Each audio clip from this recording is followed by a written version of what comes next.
Gegara rambut bondol, Leoni dituding suka sesama jenis. Akui diajak nikah pria, sebut aku masih suka laki. Baru-baru ini, Leoni Fitri Hartanti atau akrab disapa Leoni menceritakan keinginannya untuk tidak menikah. Keputusannya itu dibagikan berbarengan dengan perubahan gaya rambut yang ia pilih. Kini, mantan personel trio Kuek-Kuek tersebut memutuskan untuk memotong pendek rambutnya. Perubahan rambut Leoni dan keputusannya untuk tak menikah ini sontak menuai berbagai tanggapan.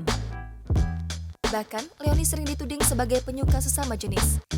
Keputusan untuk tidak menikah Leoni tak diambil sembarangan. Leoni punya alasan kuat, salah satunya adalah karena Leoni merasa belum stabil dalam segala sisi kehidupannya kecuali keuangan. Leoni juga mengakui bahwa dirinya mudah bosan dengan banyak hal. Gara-gara keputusannya itu, Leoni mengaku kerap dituding penyuka sesama jenis. Bahkan, orang-orang ramai bertanya kepada Leoni tentang orientasi mantan lawan main Roger Danuarta tersebut.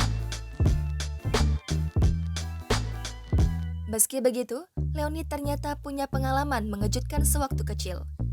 Saat masih duduk di bangku sekolah menengah pertama, Leoni pernah ditembak wanita untuk dijadikan pacar.